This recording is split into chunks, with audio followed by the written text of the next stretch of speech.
Follow us on social media, Twitter and Instagram. Subscribe on YouTube. Don't forget to like.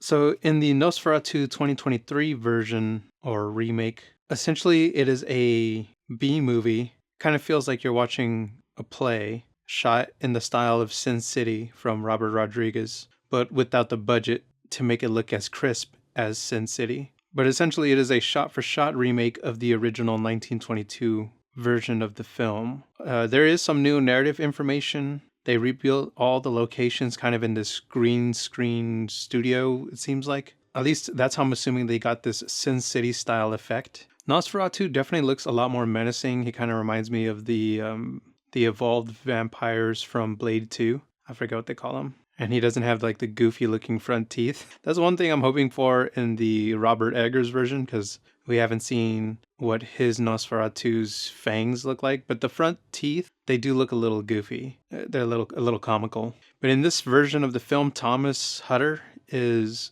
like arrogant. He's still cartoonish and campy. The whole film is pretty campy because of the aesthetic and the performances. It feels like you're watching a play. So it feels really campy. But yeah, so Thomas is really arrogant. He goes through all the same story beats, but it is kind of funny because it's funny when he has his moment on his way to the castle and he stops at that lodge and informs the people there, I'm going to the Count's castle. Everyone hits a pause, pretty much trying to dissuade him from going to the castle. But as he's there, in this version of the film, he's kind of a playboy. He like claps cheeks on some waitress there. You know, even though he's married to Ellen, this was still hitting it on the side. So he is such a his performance is very cartoonish. But we have all of our iconic moments that are in both the 1922 and the 1979 version, with the thumb sucking and the neck bites, him discovering Nosferatu in his tomb,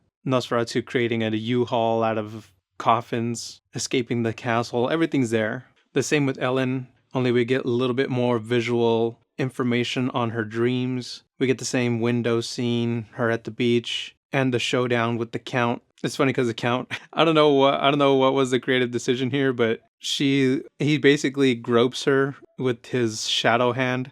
It's so silly looking. It's pretty funny. I can imagine having to direct that scene. And Hernok, the assistant of Nosferatu, he doesn't look as mischievous as the other films. He kind of evolves into it as he's getting like his ass beat and getting blasted upon. So everything's there. It's just that this version of the film is it's hard to watch unless you know what you're getting into. Like if you know you're going to get into a shot-for-shot remake that is just as goofy and comical as the first one, but just a little campy because of the performances. It feels like you're literally, I have to repeat myself here, but it feels like you're watching a play with the way the actors perform. The ship scenes actually were pretty cool looking too. It's filmed, like some of the shots stand out a lot because they were well done for a movie that was obviously working with a small budget. But overall, this 2023 version of Nosferatu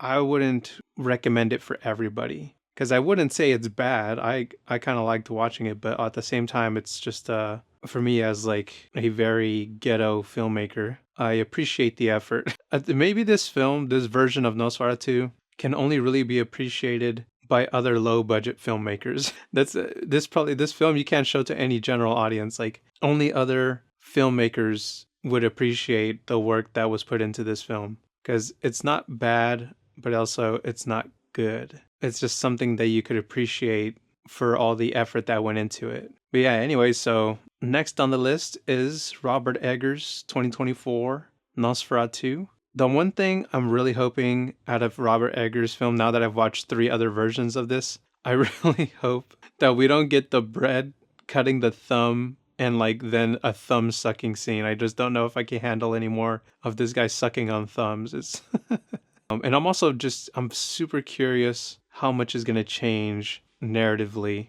and how much is going to be added. But I'll get into some of my predictions for that in the next video before watching this 2024 version of the story. For more uneducated expert analysis on film and cinema and the creative field in general, follow us on Twitter at @ghettoplex_mp4, on Instagram at ghettoplex.mp4, and subscribe to us on YouTube at Ghettoplex.